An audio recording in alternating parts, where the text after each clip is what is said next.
Au IIIe siècle, l'Empire romain s'étend de l'Égypte et de la Syrie au sud-est, à la Bretagne insulaire et la Germanie au nord-est, en passant par la Gaule.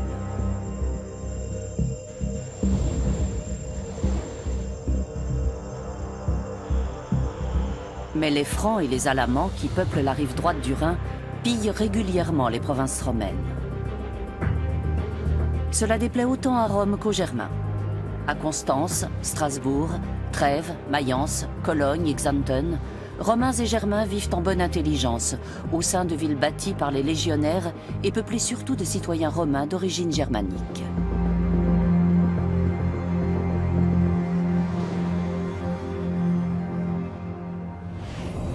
Il n'y a plus aucune différence entre les Gaulois, les Germains et les Romains depuis l'édit de Caracalla ou Constitutio Antoniniana, qui fait de tout habitant de l'Empire romain un citoyen romain.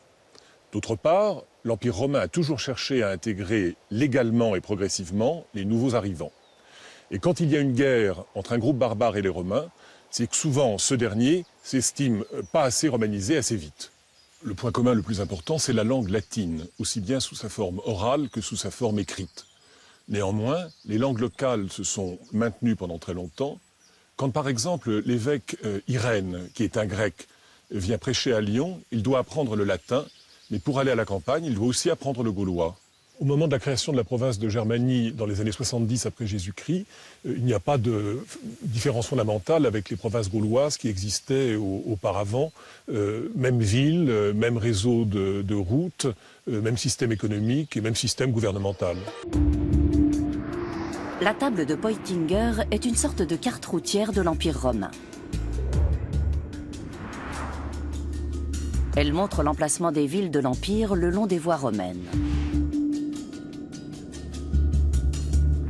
Elle indique les distances d'une ville ou d'un camp à l'autre en précisant le nombre de jours de marche qu'elle représente.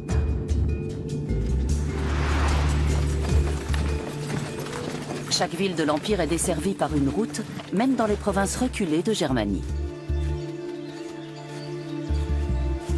L'archéologue Klaus Greve nous montre le tracé des voies romaines qui relient la Germanie au reste de l'Empire à travers le massif de l'Eifel. Les Romains ont construit environ 100 000 km de voies dans leur empire. Mais à quoi servaient ces routes? Qui les empruntait? L'armée, quand elle se déplaçait, et les marchands qui transportaient leurs marchandises. De plus, les voies romaines étaient des autoroutes de l'information. Véritables autoroutes de l'Antiquité, les voies romaines sont pavées. Le pavage est constitué d'une couche de cailloux recouverte d'un ciment couronné par des dalles. La chaussée peut mesurer jusqu'à 20 mètres de large. Partout où le terrain le permet, les voies sont tracées en ligne droite. Des aires de repos sont aménagées à intervalles réguliers, comme ici, à Metternich, près de Cologne.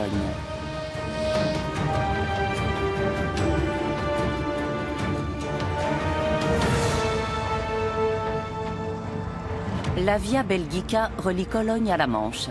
La Via Agrippa passe par Lyon et débouche à Marseille sur la mer Méditerranée. Une autre voie longe le Rhin et relie la Germanie romaine au vaste réseau de routes qui s'étend jusqu'à l'Afrique du Nord et la Syrie.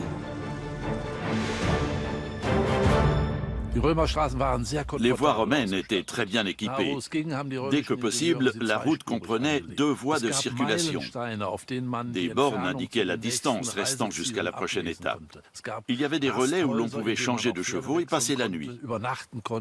C'était d'excellentes conditions de voyage pour l'époque. Après la chute de l'Empire romain, il faudra attendre des siècles avant de retrouver un tel confort.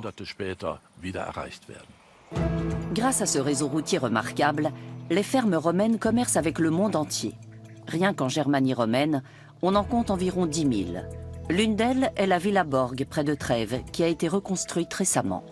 Vers l'an 110, les Romains construisent un limes, une ligne fortifiée, pour défendre les territoires qu'ils avaient conquis sur la rive droite du Rhin. La protection qu'offre ce limes permet l'émergence de nombreuses villes sur cette rive.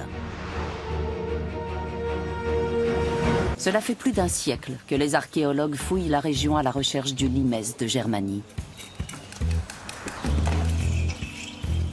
Ils ont découvert des vestiges de fondations, de tours de guet, de fosses, de remparts, de palissades.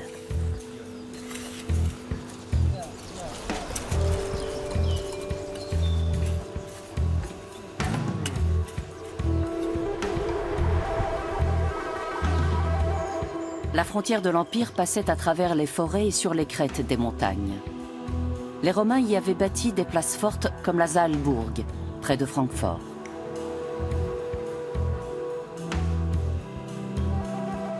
On a également découvert des forts de cavalerie sur les rives du Danube. Les troupes qui y étaient cantonnées pouvaient intervenir rapidement en cas d'attaque. Plus de 40 000 légionnaires se tenaient prêts au combat.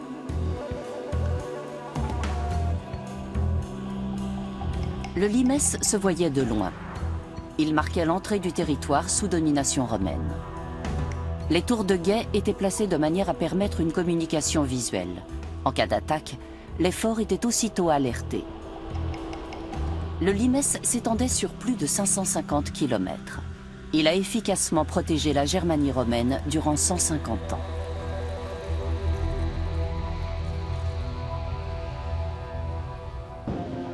Puis, vers l'an 260, les légionnaires cantonnés sur le limès sont envoyés combattre en Orient.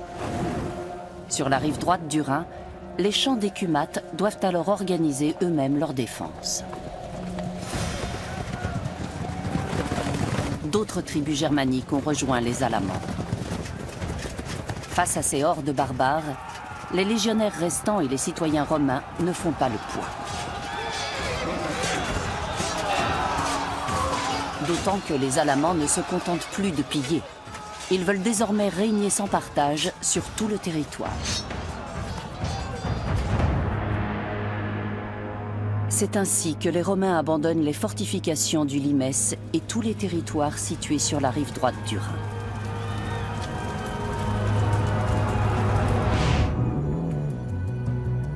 Au moment où les champs d'écumates, en Germanie supérieure, tombent aux mains des Alamans, une ligue d'hommes libres, la Ligue franque, se forme en Germanie inférieure. Sous Dioclétien, le Rhin, l'Iller et le Danube deviennent les frontières naturelles de l'Empire. Un dispositif comprenant des places fortes, une flottille et d'innombrables camps militaires est alors créé pour les défendre. De petits groupes de population quittent les provinces abandonnées par les Romains pour se réfugier sur la rive gauche du Rhin. Alors le Rhin sépare désormais l'Imperium Romanum et le Barbaricum. Entre ces deux entités, il y a néanmoins des liens diplomatiques et les Romains ne cessent d'intégrer légalement de nouvelles populations. On a longtemps parlé d'invasion barbare, mais il s'agit en réalité de pressions migratoires sans cesse renouvelées. Et je crois qu'à moins de considérer les migrants comme des barbares, il faut abandonner le mot. Après la destruction du limès, la frontière naturelle du Rhin protège les provinces romaines de Germanie et de Gaule des hordes barbares. En revanche, le fleuve ne peut pas contenir la progression de la nouvelle religion qui se répand comme une traînée de poudre depuis l'Orient. Les Romains avaient déjà toutes sortes de divinités, et chaque peuple soumis y ajoutait les siennes. Certains ont fini par se demander si cette abondance ne nuisait pas. Le dieu du commerce, des voleurs et des voyageurs était Mercure. Le dieu de la guerre était Odin chez les Germains et Mars chez les Romains. Quant à Thor, le dieu germanique du tonnerre, il avait pour homologue Jupiter, le dieu romain le plus puissant. Mais qu'ils soient romains ou germains, les cartésiens de l'époque croyaient en un dieu fidèle, puissant et rédempteur. Certains vénéraient Sol Invictus, le soleil invaincu. D'autres adoraient Mithra, et d'autres encore suivaient les enseignements d'un juif crucifié appelé Jésus de Nazareth. Les chrétiens étaient persécutés parce qu'ils refusaient de sacrifier aux autres dieux. Ils étaient condamnés à la clandestinité, souvent au sein même de leur foyer. Les piliers de ces nouvelles communautés étaient des femmes. À Mogontiacum, l'actuelle Mayence, et Cologne, ainsi que dans d'autres villes de l'Empire, Des assemblées de chrétiens se réunissent en secret, malgré l'interdiction dont elles sont frappées.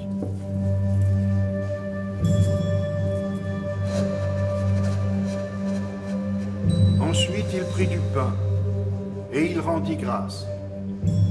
Puis il le rompit, et le leur donna en disant « Ceci Les chrétiens risquent leur vie. En 303, Dioclétien a interdit leurs assemblées, ordonné l'incarcération de leurs prêtres et la destruction de leurs églises et de leurs livres sacrés.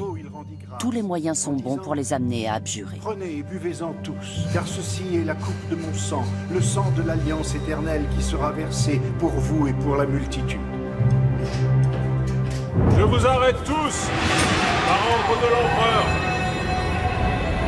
Alors le christianisme est resté pendant très longtemps une secte orientale très minoritaire, tout à fait comparable à d'autres sectes orientales, comme les cultes de Mithra ou de Cybèle, avec lesquels elle était d'ailleurs en concurrence. Il n'y a jamais eu de persécution de chrétiens générale et continue dans les provinces gauloises.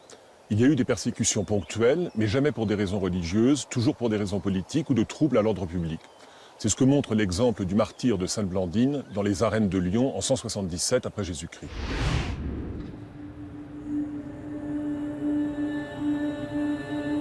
Les chrétiens pris sur le fait ou dénoncés ont le choix.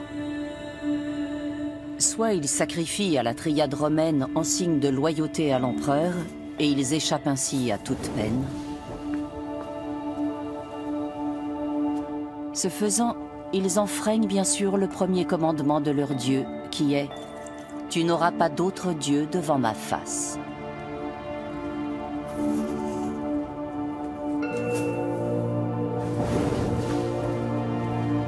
Soit ils refusent, et c'est la mort qui les attend, par l'épée, la croix ou les lions.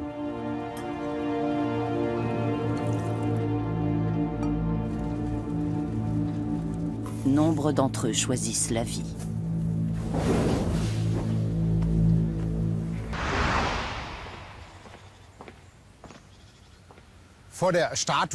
Jeter quelques grains d'encens sur des braises devant la statue de César en guise d'offrande, ça n'engageait pas à grand-chose. Pour les citoyens romains, c'était un banal serment de fidélité à l'empereur, un peu comme prêter serment à la Constitution. Ce sont des choses qui semblaient normales, aussi bien à Rome qu'en Germanie romaine. Sauf pour les chrétiens. Pour eux, le culte de l'empereur était devenu une question de foi. Pouvaient-ils sacrifier à un autre dieu?